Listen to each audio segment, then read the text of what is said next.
This conference will now be recorded. Hello, let's talk about customer accounts. So this particular training is based on the SIE, Securities Industry Essentials, but this is also on the Series 6, making sure you understand your customers. And it's basically regarding proper disclosure statements and information that's necessary. So let's go ahead and get started. First things first, for some way, shape, or form, you probably contacted a prospective investor. You are obligated to disclose material information about investments that you discuss with them or even recommend. Now, material means important enough to influence their decision into entering into an agreement or a contract with you. All right. So don't misrepresent, don't withhold any information. Always be very transparent and give full disclosure. Okay. The last sentence here, the second last sentence, you are prohibited from guaranteeing that a securities transaction will not lose money. And if you have any issues, contact your supervisor. If you have any questions regarding any certain disclosures, it should be presented to your prospects. There's also restrictions on calling investors. Okay, so you typically can't cold call before 8 a.m. or after 9 p.m. at the individual's time zone. So if you're working in multiple states, there's different time zones. It's within the client's time zone. Some states also don't let you call on holidays and certain weekends. So always check with your guidelines there. And if they're on the do not call registry, then yeah, you really can't call them. Find another way of reaching out to them. Okay. So, but follow the guidelines. A lot of it's just following the normal rules, normal procedures in working with a prospect. Suitability requirement. If you make a recommendation, you got to understand their investment profile, which includes facts such as their age, any other investments they have, financial situations, needs, tax status, what are their investment objectives, what type of investment experience they had, what's their time horizon. If they need to liquidate something, they need to be aware that there are some liquidity risks associated with that. Any other type of risk tolerance, including insurance products that they may have. But you want to gather information. Always keep in mind that your recommendation is only as good as the information your client provides for you. And so if they're not upfront with certain information, then you can only discuss things on a general premise. You can't get very specific to them and their needs. So be wary of that. Okay. So. And yeah, make sure you're going to discuss a couple products and investment strategies on a general term. But until you get specific information about your client, then you cannot be specific with their unique situation. I don't know if that made sense. So a lot of times we talk about products and we generalize. Okay. But if you're going to recommend something specific, the only way to recommend something specific is that you got information in this particular program based on that information you got from client, kind of fits the bill. Okay. Opening accounts and knowing your customer. The first step is to know your customer. There's a FINRA rule 2090. You're going to get a lot of questions on FINRA rules, but it typically will not just say, what is FINRA rule 2090? Okay, so FINRA rule 2090 regarding know your customer would mean which of the following, blah, blah, blah, blah. So they're giving you a little more information when you're taking this test in the question. So you are responsible for ensuring that the essential facts concerning your customers are accurate and updated. You do need to obtain that information, and at least customer information described on the FINRA Rule 40512 in opening up a new customer account. When you registered with my program, you probably received a copy of a new account application. My recommendation is fill it out as if you were a customer applying and setting up a brokerage account to do some active trading. By filling it out, you have an idea what information you need to get from that client in order to put together a possible recommendation as far as investments and investment strategies. Okay. So firm procedures will vary. And as long as you give full disclosure, you do need to verify who they are, get a copy of their driver's license or passport. Okay. If it is a legal entity account, who's the one that's going to be managing the account? And there's some additional information that your company will provide for you. And we'll talk about it with the AML, anti-money laundering rules, as we go farther along into this training. So, all right. One of the forms that FINRA has, and they do have some generic forms, is if you're setting up a new account, this is the information we need to get. This is kind of the minimum. I mean, the name of the person, their date of birth, their address, and identification number. All right? So either driver's license, an ID card, or even a passport can actually be used. All right? But this is something that you want to present to them. Usually it's sent out to them in setting up an account. Okay, not always, but this is the minimum that you'll need to get. All right. So a new account, any new account applications must be approved by the principal of the firm. Right. So in getting licensed with a firm, you're going to be working under what's called a supervisory principal. This person has passed the principal exam. If you're a Series 6 registered rep, that would be a Series 26 license, or I should say registration. That would be a supervisory principal overseeing Series 6 registered reps. Okay. A Series 24 is a supervisory principal overseeing Series 7 general securities reps. Right, so there's different types of principal licenses, or I should say registration. And I still have that habit of calling it a securities license a lot of times because I deal with the public, and Joe Public doesn't understand it's a registration. Okay. So just like we said on that previous page, you got to have the customer's name and address, whether they're legal age, able to enter into a contract. Right. The signature of the registered rep and the manager who accepts the account. That would be your supervisory principal. Sometimes you'll hear it called Office of Supervisory Jurisdiction, OSJ. Your OSJ typically works out of your principal office and have had to have passed the principal exam. And that's the principal office. So if there's a branch office, there's not necessarily an OSJ at the branch office, but all new accounts at that branch office will funnel to the principal office for them to review. If it is like a corporate account, like a legal entity here, who's going to be transacting on behalf of that account? So we need to know who's responsible, who's allowed to make trades. And by the way, those are the people that we can release information to. So if they're not listed on the account, we can't release information to them about the account. So we'll get into that. So for customer accounts, again, try to obtain Social Security number or tax ID number. You know, what do they do for a living? If they have an occupation, and are they an associated FINRA member? You know, maybe they already have their registered representatives, well, actually approval, I should say, and they just want to set up another account somewhere else. All right, we need to have their permission. Well, actually, they need to have permission from their broker-dealer, but they also have to notify you that they already have passed and are registered somewhere else. In some cases, you may be working with a discretionary account, and you do need information whether or not you can manage a discretionary account.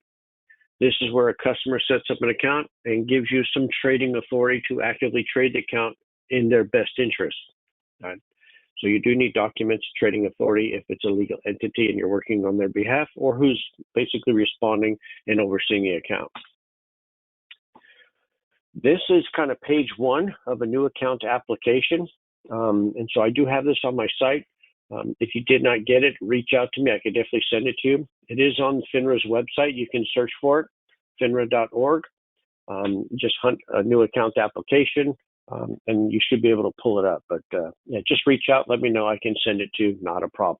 Like I said, you want to fill this out just so you have an idea what information is required to open up a new account.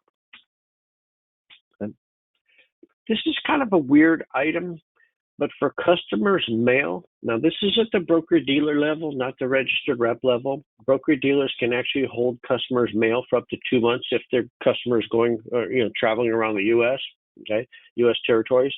And the broker-dealer can hold customers' mail for up to 3 months if they're traveling abroad, going to foreign countries. So again, this is not you, the registered rep. This would be the broker-dealer.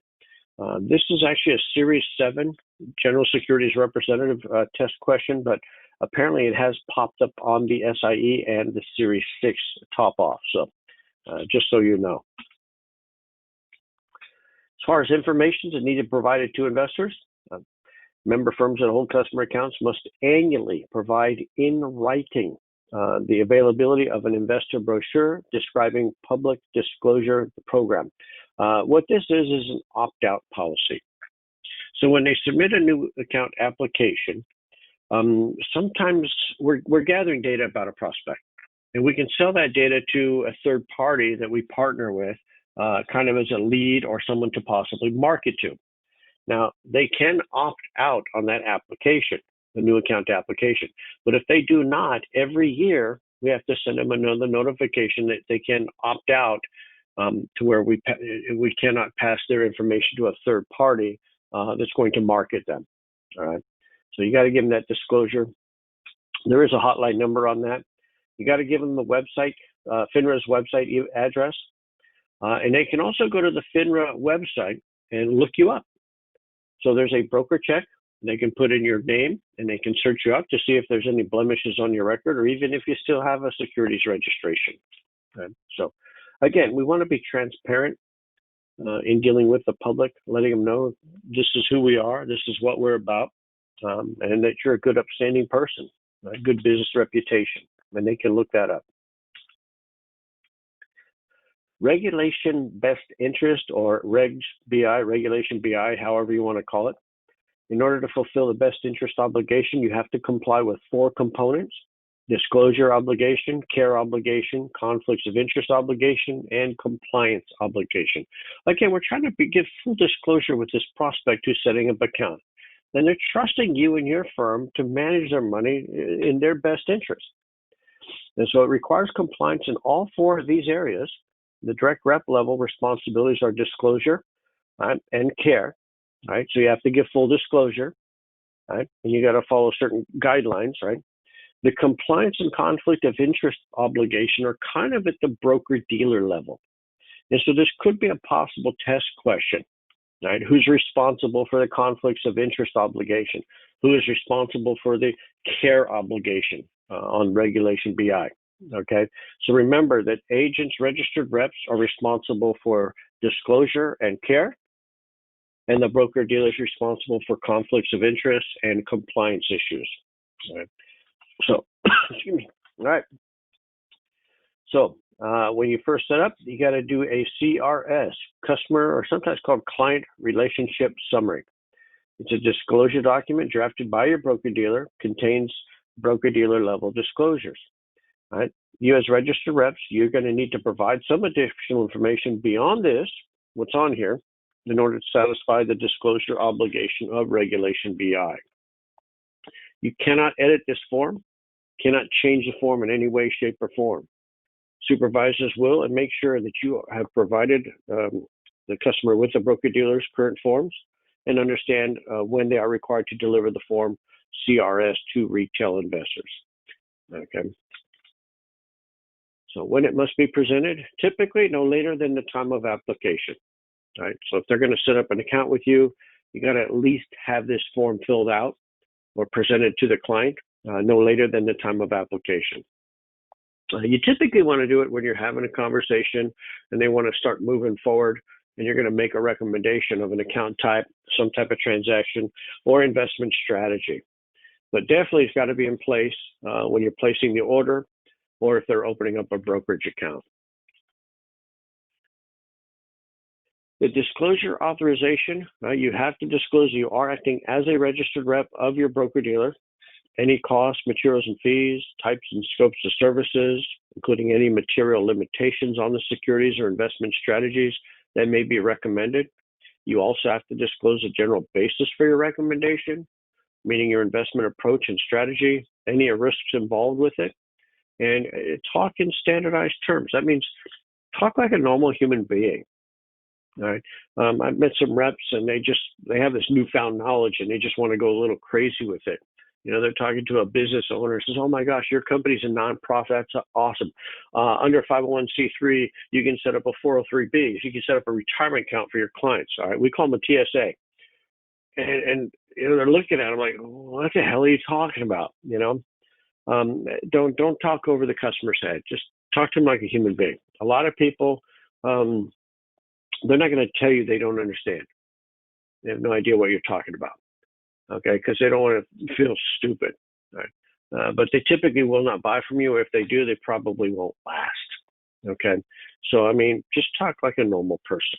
It's real simple. You have a nonprofit company. There's an internal revenue code called 501c3 that allows you to set up a retirement program for your employees. Now, sometimes you'll see it called 403b. Every once in a while, you'll see it called tax sheltered annuity or tax deferred annuity. But it's kind of like, I'm not sure if you're familiar with a 401k. It's a 401k for a for-profit company, but it's called the 403b for a nonprofit company. And so you're explaining it to them, and by educating people, you seem knowledgeable to them, and they want to work with that. All right. So keep it simple. This third bullet, you also need to disclose information regarding the requirements for opening and maintaining an account. Some accounts do have a minimum balance that must be held. If not, then no worries. Okay, but you need to provide account monitoring, or if there is account monitoring, I should say. You also have to disclose how often it's monitored, to what level is it monitored, and how often will you provide the customer with information about the account. Okay. So again, full disclosure, be transparent in what your business is about and how you operate. The care obligation has a few parts. The first part requires broker-dealers, such as yourself, and registered reps representing broker-dealers in making a securities recommendation to exercise reasonable diligence, care, and skill to understand potential risks, reward, and costs associated with the recommendation. Okay, and you gotta believe the recommendation could be in the best interest of at least some retail customers. And so that's having a little bit of general knowledge of understanding products. Okay.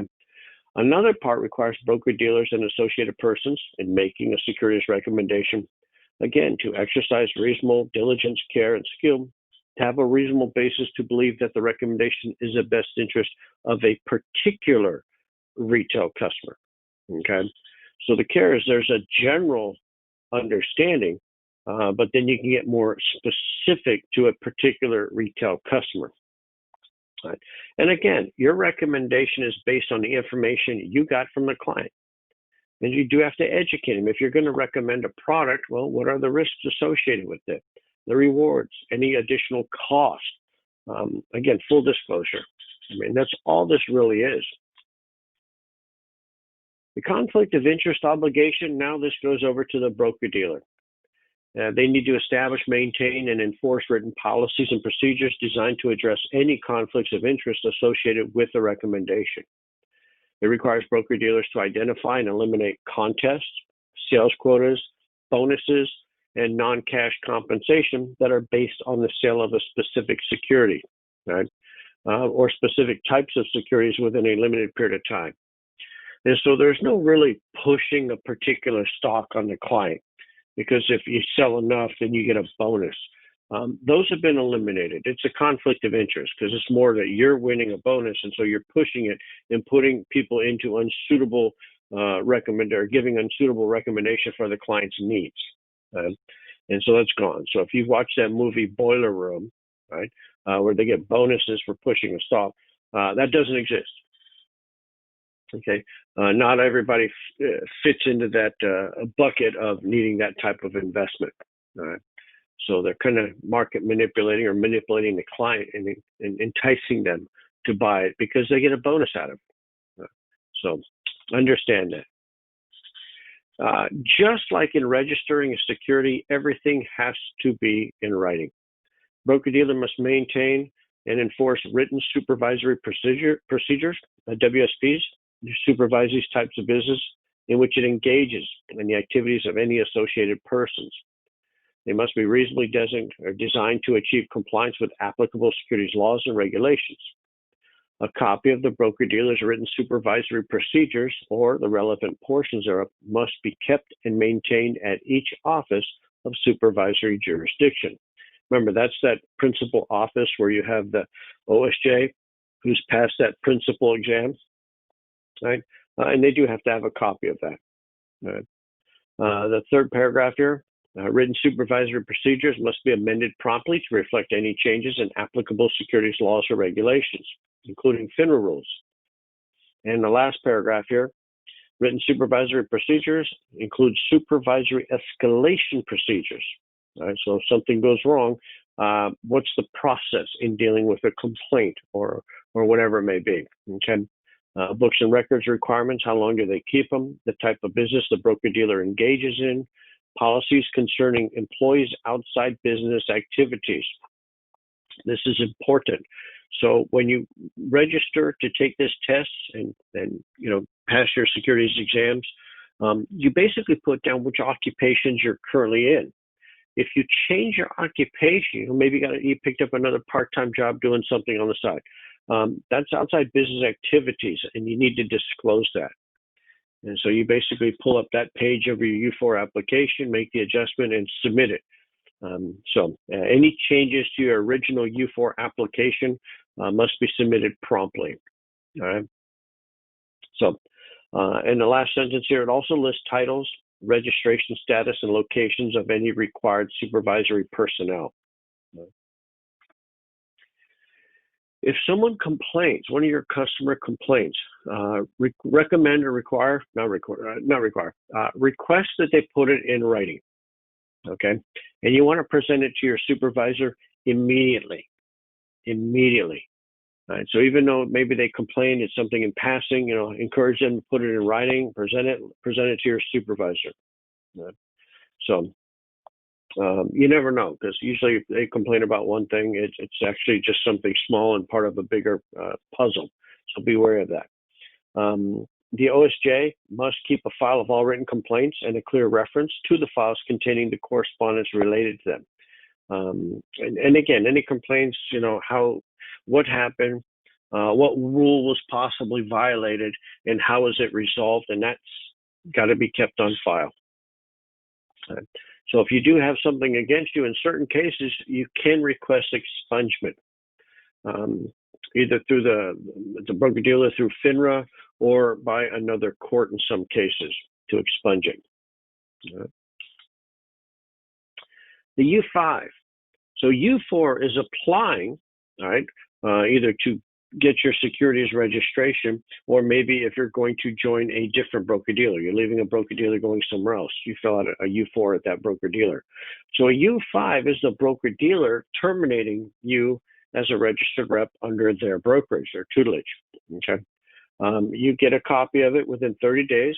It kind of discusses why you're leaving for whatever reason. But if there is any legal action, it does have that information. If it's an open case, they still need to update it. They must give you a copy of the Form U5 within 30 days also. And they are under continuing obligation to amend and update the U5 until you're finally terminated from that broker-dealer. So U5 is basically just terminating you from a broker-dealer to possibly go to another broker-dealer. Retail communication. There's two parts you want to be aware of. It includes any written communication, including electronic, that is distributed or made available to more than 25 retail investors within a 30 calendar day period. This is calendar day. And an appropriately qualified principal is required to approve each retail communication before the earlier of its use or before filing it with FINRA. Right? So if you do create a retail, somewhat of an advertisement to encourage people to work with you, if it's going to more than 25 prospective clients, right, you got to have approval. Right? If it's 25 or fewer retail investors within a 30-day period, it's just correspondence, like an email. Okay, so it's not subject to any pre-approval by your supervisor or principal, but you do need to keep a copy of it for inspection, okay, and review. The Bank Secrecy Act. This was created to establish and identify the source, volume, and movement of currency transported in or out of the U.S. If there's any money moving in excess of $3,000, the broker-dealers must obtain information about the giver and the receiver of the funds. If it's in excess of $10,000, again, they still need to identify the people conducting the transaction, And then the broker-dealers must file a currency transaction report, or CTR, whether it's a single transaction within the day, or maybe it's multiple transactions that exceed 10,000 in one day. They need to fill out that form. CTRs are filed with the Financial Crimes Enforcement Network, also called FinCEN, okay, FINCEN. All right. Third-party transfers. All broker-dealers are required to establish, maintain, and enforce procedures designed to review and monitor the transfer of funds from client accounts to third party, right? Someone else. Because this is what we call a change in beneficial ownership of the investment or the money. Okay? And so we need to keep track of that. There's policies and procedures that require that a supervisor have a means or method of client confirmation, notification, or follow-up that is able to be documented. A broker-dealer's procedure should also specify how instructions to withdraw or transmit assets are permitted to be conveyed, including which employees of an introducing broker-dealer are authorized to transmit instructions to carrying broker-dealer on the client's behalf. Both broker-dealers are responsible for ensuring that their employees follow the proper procedures. So, let's say you have a customer, you've had this customer for a while, and you know them pretty well, okay? And you know they're going on a trip. And so they email you that, hey, they want some money going from their account, like $30,000 going from their account to some third party, okay? And you call them up, and they did tell you they will not be available, right? Because they're on a trip, wherever. And you call them up to verify it, and they don't respond. And so you email them back, are you sure this is what you want to do? And they email, yes, this is what I want to do. You still can't do it unless you actually confirm it with them, right? Because we don't want to follow email conversations because we don't know who's sitting at your computer, right? And so, your broker-dealer will have processes and procedures to keep that from happening, all right? So, and just to verify it, that it's the person is allowing it to be transferred, but we don't just go by the email communication. Be wary of that. Additional information. We have the Financial Action Task Force.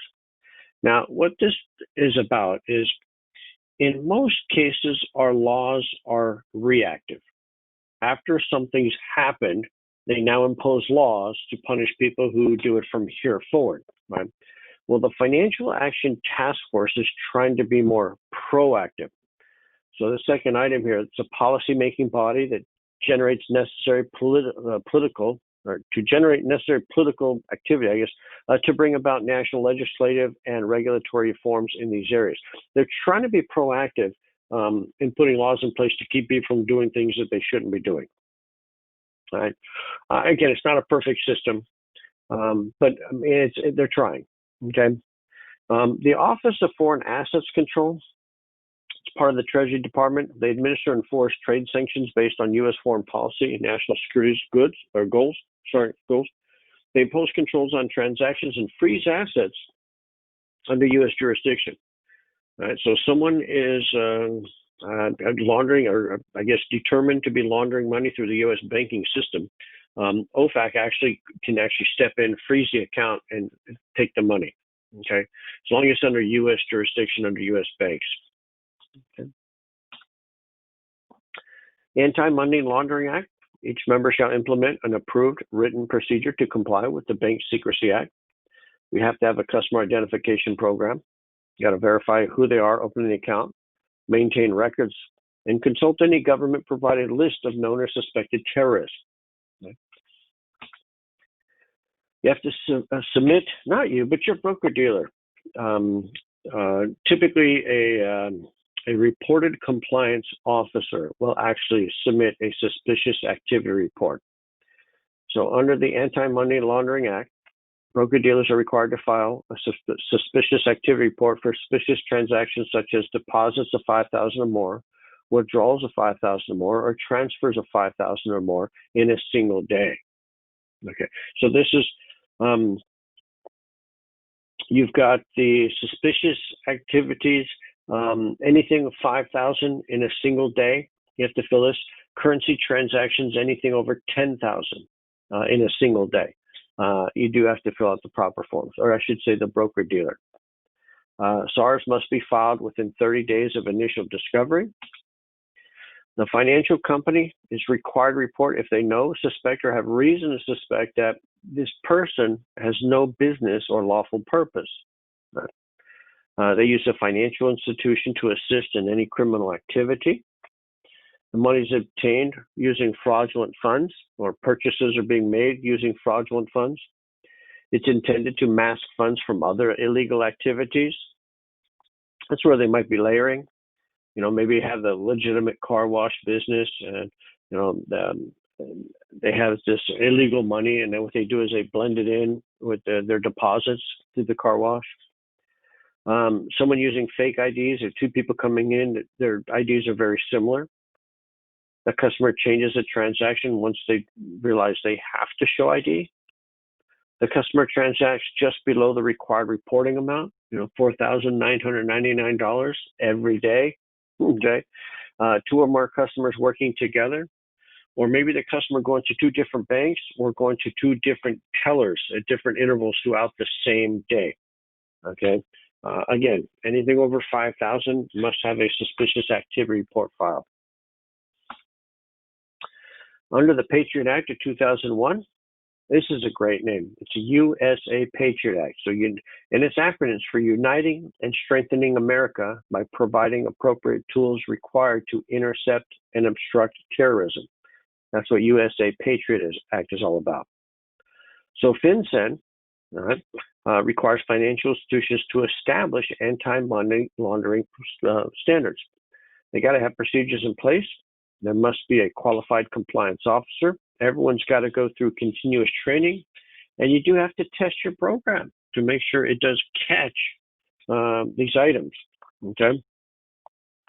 So under the USA Patriot Act, compliance officers may be held accountable, but ultimately it is the firm that's responsible for monitoring and making sure they document these items. The minimum requirements on customers include, again, just like opening up a new account, name, address, date of birth, where they were born from, social security number, or tax ID number. And so you've got to basically take a look at their government ID. Right? Again, whether it's passport, driver's license, identification number. Okay, but we do have to verify who they are. Auditing anti-money laundering procedures. It is self-regulated. FinCEN does not require audits, right? They should be fairly executed and reported. But if you don't comply with, providing information and following guidelines of the Patriot Act, there are severe fines and penalties. So again, you don't have to do audits, but you're going to want to make sure that you're following up. Regulation SP. Now, we kind of touched on this earlier. When a customer sets up a brand new account, they're giving us information, and we can pass it to third parties who can market them, right? Unless they check that opt-out box. So not only do we have to give them the ability to opt out at the time of setting up the new account application, remember, every year we have to let them know that they can opt out at that time also. Okay. But these are just procedures. It's under Regulation SP. Right? So that was it in a nutshell there. Some definitions. A consumer is a one-time user of products and services, whereas a customer is an entity with which the financial institution expects to have a continuing relationship. A broker-dealer may not share non-public personal information unless they provide disclosures to the consumer and that consumer has not opted out. Right? And again, they got to have reasonable means and time to opt out of sharing info with third parties. As far as types of account ownerships, an individual can set up an account. They got to be mentally competent and got to be of legal age. All right. Joint tenants with rights of survivorship is another type of account. For this, think of married couples. In California, we have community property. When one spouse dies, the surviving spouse inherits all the assets, but unfortunately all the debt. And that would be joint tenants with rights of survivorship. So if we have an account, right, JTROS, then they invest, And when one of them passes away, the survivor inherits the account. Now, you might see joint tenants in common, or JTIC, is again, we have two people investing in an account, let's say 50-50. Now, if one of them passes away, their account is liquidated, or their part of the account is liquidated and paid to their estate. And so we do split it according to ownership interest. That's tenants in common, or joint tenants in common, you might see. There's trust accounts. If people do have trust accounts, we need to know who the trustee is, who makes decisions on behalf of the account, like executor of an estate. Trust accounts for minors. We have UGMA and UTMA. Right? Most states now have UTMA, Uniform Transfer to Minors Act. They're both very similar. The real difference we'll get into is UTMA, you can postpone when the child receives the money. But basically, it's a trust account where people can irrevocably gift money or investments to a minor. Okay, so we'll get into that in just a second. If someone does have authority over an account, they need limited or discretionary power of attorney. We do need the proper forms. And if there's transferring accounts, a customer leaves a broker-dealer to another broker-dealer, we have ACAT, Automated Customer Account Transfers. So it's basically kind of formalizing transfer from one broker-dealer to another broker-dealer regarding customers' accounts. We notify their existing firm that they're going to be leaving their firm, their broker-dealer, moving their assets over to our firm, let's just say. When we notify them, they have 1 day to validate the securities, right? And then within 3 business days, they do have to move the money over to our broker-dealer. Okay. Yeah, we've had some issues in the past where the I guess existing broker-dealer took their time dragging their feet and moving the money over. So then the new broker-dealer couldn't work with the client and help them out. This money just sitting idle for a while at their old broker-dealer. So now we have a procedure and a process to make sure that the account moves in a timely fashion. So again, UGMA and UTMA, right? So basically you're giving a gift to a child. It's an irrevocable gift. That means you don't get it back. The donor may be liable for gift tax. So if you exceed the gift tax threshold, then you may have to pay gift tax. Cannot use margin accounts. Right? The tax liabilities are the minor's responsibility. If the minor is under age 14, excess tax liability will be the parent's responsibility, even though they didn't give money. Right? Maybe they had an uncle donate money for this child or gift it to this child. The parents are responsible for paying the tax. So the custodian is responsible to make sure that the taxes are paid. If the minor is 14, taxable income is now going to be at the minor's rate. Right? So, and again, the parents are responsible for paying the tax. To set up an account, it's got to contain a custodian's name. Every account basically has one minor and one custodian. The assets are in the name of the minor and the minor's social security number. Only one custodian, one minor per account. Like I said, custodian has fiduciary responsibility. They are responsible to manage money in the best interest of the child. If the custodian dies, they have to name a successor. The custodian can actually charge fees to manage the account unless they donate money to the account. If they contributed money to the account, well, then they can't charge fees. And all the shares are in the name of the minor. So the securities must be in the name of that minor. Right. So UGMA, Uniform Gift to Minors Act, the money is actually paid to the minor once they reach majority age, usually 18. But Uniform Transfer to Minors Act actually pushes it back to age 21 or 25. And like I said, in most states, UTMA has replaced UGMA. But again, it's a way of you're setting up a trust account. People can gift money to the child. It's irrevocable. And when they become majority age, as stated in the trust account, they can actually access the money at that time. So with that, I usually ask any questions here, but I want to say thank you. I'll have more webinars coming up, so please be patient with me. I got a lot going on, but I'm trying to get this up and running for everybody, all right? But reach out to me if you do have any questions on any particular items as we go through this, all right? All right, whoops, all right. Thank you very much.